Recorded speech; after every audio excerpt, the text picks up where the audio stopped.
Sonnet Simmons, a powerhouse singer, is here with us today.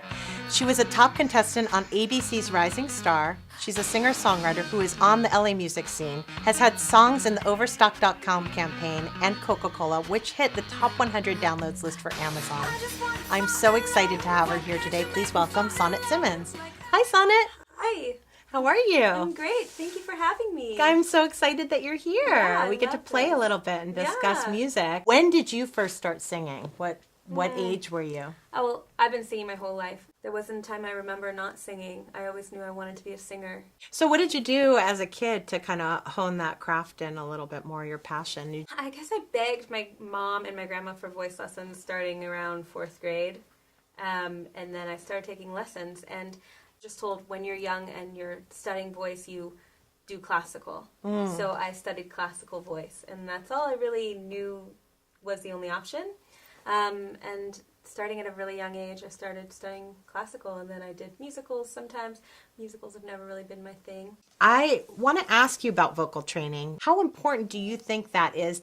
I think some people would disagree that it's not necessary, but I think if you want the longevity of your voice, to understand the power that you have, to tap into really using and utilizing your entire body and connecting it in a way that's healthy and sustainable is incredible. And that's something that if you don't have any of that knowledge, then you have kind of an untapped resource because you don't know how you can use it to its full ability.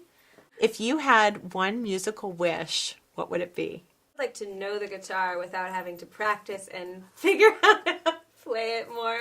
I would like to just be really good at the guitar.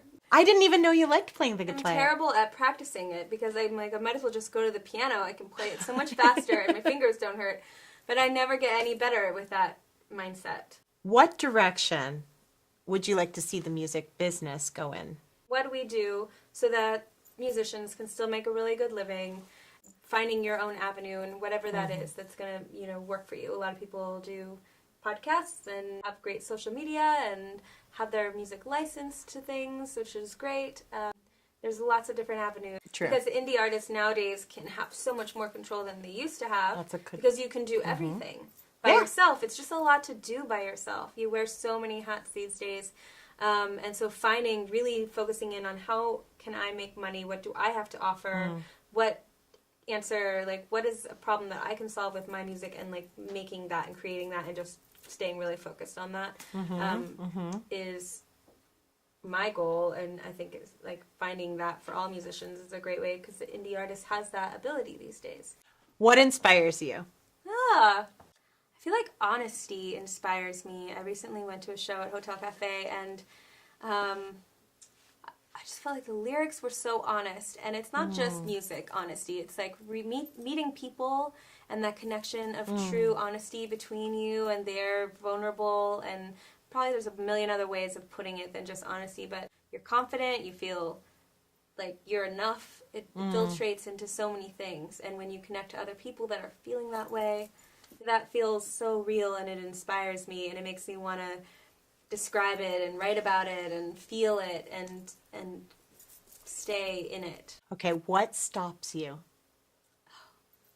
Well, this is something I look at all the time because there's been a lot of stoppers along the way. I think fear, being good enough, fear of being too old, fear of not being pretty enough, fear of putting yourself out there and being so vulnerable. And maybe what stops me is that I don't always see the big picture. I don't always know what the next steps are. I don't know what to put my energy into. And so you just feel debilitated and overwhelmed by how many options or ideas or things you could do. It's scary, and you kind of just shut down. Right. And then you have to be just take a step in the dark and take another step. What is the best piece of advice you've ever gotten in this business? Good advice and a lot of really bad advice. But I was once told, I came in and I played this record that I'd made for somebody that was in the industry that we both know. Okay. And I was like, what do you think of my songs? Thinking they were pretty cool. And he was like, Sonnet, you are trying to sell apple juice when you are really like more of a refined wine. So tell us about your experience on Rising Star. Oh, yeah. Yeah. How was that? And how did it come about? How did you get connected with that show on ABC? Yeah, it was an intense experience. And I had auditioned for something like the year previously, and the casting director had kept my information and called me and was like, hey, they were doing auditions for this new show. Are you interested? She's like, I've kept your stuff on file. You weren't right for that thing, but it's like private audition. And it went very well. And then it just was like rounds and rounds of auditions for a couple of months. And then finally they got us all down to I think there were 30 of us in the beginning. I don't even know how many hundreds of thousands it was out of, but it was crazy. And it was a very intense experience because it's a television show and it's a reality show and it's your real person and this is your real career and you're taking it seriously. Yeah. And you have to be very vulnerable because, and especially this show, I feel like they were trying to really play into your vulnerability and your past and what you have to, where you come from. That vulnerability of you wanting this so badly, and they're still just producing a show. It's about numbers at the end of the day. And at the end of the day, you're like, this is life or death for me. It feels like when you're in that moment. Yeah, because it's your like, career. Yeah. Yeah, you want them to care about your career as much as you care about of course. But at the same time, it's just, those shows are everywhere these days. So there's a lot to be said for getting on the show, and then it comes and it goes. But one of the things that came out of it for me was that, you're at the top, you have everything you want. For those couple of months, they're interviewing all the time, you're on TV all the time, what you say and what you do and what you wear matters, and you have all this support team kind of like, you don't have to make any decisions for yourself. It's very nice for a while. And then it's all over. And then you go back to regular life and you're like, okay, what am I doing? And there's a huge drop that happens. And to me, that was like, I'd had somebody once say to me, like, this is the career that you've chosen. You're on top, you're on the bottom, you're on top, you're on the bottom. This is how this creative artist world works.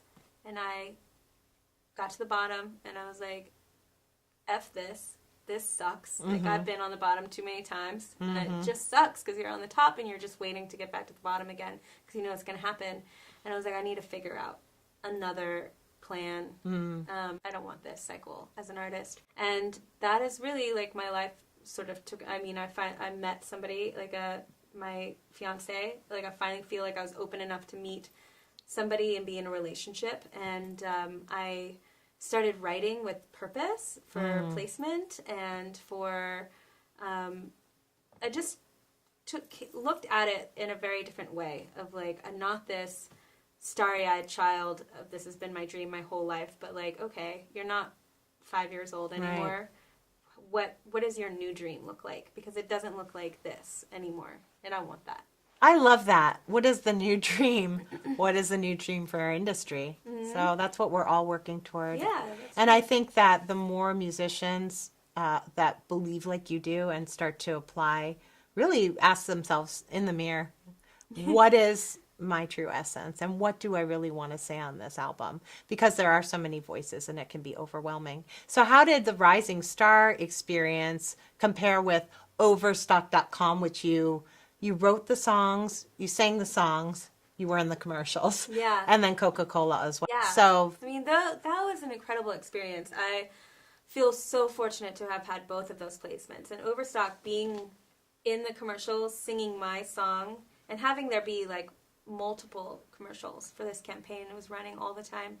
It was fantastic, and you're on your way, and this is one of those things where I feel like it was right around that time where like I could have taken more advantage social media wise, but I didn't, and I would say to my younger self, like, get on that, really like ride that, because the exposure is so huge. A fantastic experience to have your song picked. And the Coca-Cola commercial came about, or they'd seen me sing Summertime, and they were like, oh, we'd love to have you do that. And they couldn't get the rights, it was too expensive, so they said, maybe if you have anything else. And I was like, just started songwriting at that point. And I was like, well, I have this song, You're No Good For Me. So they're like, okay, send it. So I recorded on the piano, like little stinky keyboard, and my dog at the time was like running around. And I was like, I should really change it. You're no good for me. Like, Coke is never going to pick that. So I changed it to You're So Good for Me. And Perfect. It was done.